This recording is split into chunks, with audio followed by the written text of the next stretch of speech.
Saudari dan saudaraku yang dikasihi Tuhan, di dalam kearifan lokal, kalau kita mau mengadakan pesta, kalau kita sebagai tuan rumah yang mengundang orang-orang, pasti dalam bayangan kita, dalam imajinasi kita, orang yang kita undang itu ketika mereka datang ke pesta kita, sebenarnya kita sudah punya gambaran di mana tempat dan posisi mereka masing-masing. Kita sudah punya bayangan, punya gambaran itu. Sesuai dengan selama ini relasi yang kita bangun dengan mereka yang kita undang. Kita sudah tahu di mana tempat mereka masing-masing. Tetapi juga kalau kita bukan tuan rumah dan kita yang diundang, ketika kita mau datang mengindahkan undangan orang yang mengundang kita, sebenarnya yang berpesta ini, yang mengundang kita ini, dia pun dalam bayangannya, dalam imajinasinya, dia sudah tahu sebenarnya di mana letak posisi kita yang tepat untuk duduk di pesta yang sedang dia buat. Kalau kita yang berpesta, kita yang mengundang, tidak ada masalah. Kita tahu tempat mereka masing-masing di mana. Tetapi kalau kita yang diundang dan kita masih meraba-raba sebenarnya di mana posisiku yang pas terhadap dia yang mengundang saya, maka kita harus menafsir, menakar, mengukur di mana kira-kira posisi kita. Nah, disinilah kebijaksanaan Kristus mengajarkan kepada kita tentang kebijaksanaan kehidupan. Dan juga belajar untuk rendah hati di dalam kehidupan. Karena kita tidak tahu pasti di mana posisi kita sebagai undangan, maka Kristus mengatakan pilihlah posisi yang paling jauh, yang paling pinggir. Karena kita belum tahu posisi kita yang sebenarnya di hadapan sang pengundang. Pilihlah yang paling di pinggir, yang paling jauh. Itulah tempat yang paling aman untuk kita. Karena kalau kita diundang berarti kita pasti sudah memiliki tempat di dalam pesta itu. Syukur kalau ternyata posisi yang kita pilih itu bukan di situ, bahkan mungkin naik level lebih tinggi dari situ, syukur.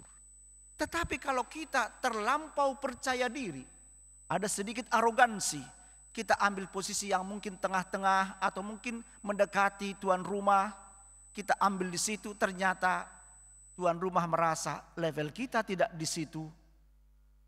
Betapa malunya kita. Tapi juga betapa kita terlampau percaya diri bahwa kita merasa relasi kita dengan yang berpesta itu sudah dekat, ternyata belum. Maka saudari dan saudara, Kristus mengajarkan kepada kita hari ini apa arti sebuah kerendahan hati. Manusia pertama Adam dan Hawa jatuh ke dalam dosa. Mereka jatuh karena arogansi, kesombongan, tidak rendah hati. Maka sebenarnya kerendahan hati adalah induk dari semua kebaikan di dunia ini. Kristus mengajarkan kepada kita hari ini, mari kita berlomba-lomba untuk rendah hati. Sebab di dalam kerendahan hati, maka semua kebaikan yang lain akan menjadi milik kita.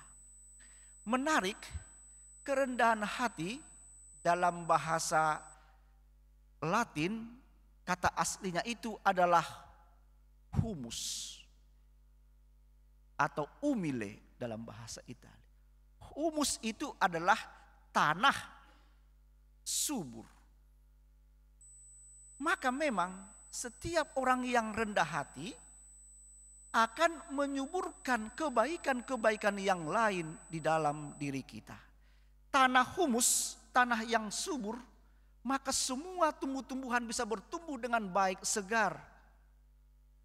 Maka kalau kita pun hidup dalam rendah hati, maka semua kebaikan akan kita miliki dan semua orang akan merasa nyaman dengan kita. Maka benar kata bapak-bapak gereja, tidak ada yang paling menggetarkan hati Tuhan bagi kita manusia selain ketika Tuhan melihat kerendahan hati kita. Yang kedua, saudari dan saudara, Kristus mengajarkan kepada kita apa arti hidup secara tulus. Kalau engkau mau mengundang orang untuk makan, gak usah undang orang-orang kaya, orang-orang berpangkat, orang-orang sahabat-sahabatmu. Karena apa? Itu menjadi utang. Karena kalau kita mengundang mereka, mereka pun nanti akan mengundang kita. Maka undanglah orang-orang miskin, cacat, lumpuh dan buta. Karena mereka tidak akan mampu untuk membalas kebaikan kita. Biarlah Allah yang dari surga sana membalas kebaikan kita. Maka memang ungkapan yang mengatakan Daudes, saya itu memberi supaya saya mendapatkan kembali. Begitulah mentalitas kita manusia. Maka seorang psikoanalisa yang sangat terkenal, Sigmund Freud, dia pernah mengatakan seperti ini yang nampaknya merendahkan kemanusiaan kita. Dia mengatakan tidak ada manusia yang tulus di dunia ini. Tidak ada. Semua manusia apapun latar belakangnya, dia berbuat baik sebenarnya ada sesuatu di balik itu untuk dia dapatkan kembali balasannya. Tidak ada ketulusan di dunia ini. Semua manusia punya kepentingan masing-masing meskipun nampaknya perbuatannya baik. Perbuatannya penuh cinta. Tapi ada sesuatu di balik itu yang diharapkan feedbacknya kepadanya. Melalui Injil hari ini, pandangan seperti itu harus kita buang. Orang-orang Kristiani, kata Kristus, harus menjadi pribadi yang mampu untuk tulus, berbuat baik, berbuat cinta demi perbuatan baik itu, demi cinta itu, tanpa ada di balik semuanya itu. Maka saudari dan saudara, hanya orang yang rendah hati, hanya orang yang tulus berbuat baik, mencintai tanpa ingin mendapatkan balasan apapun, yang berkenan di hati Tuhan, yang menggetarkan hati Tuhan. Mari membuat hati Tuhan bergetar dengan kerendahan hati dan sikap kita yang tulus. Amin.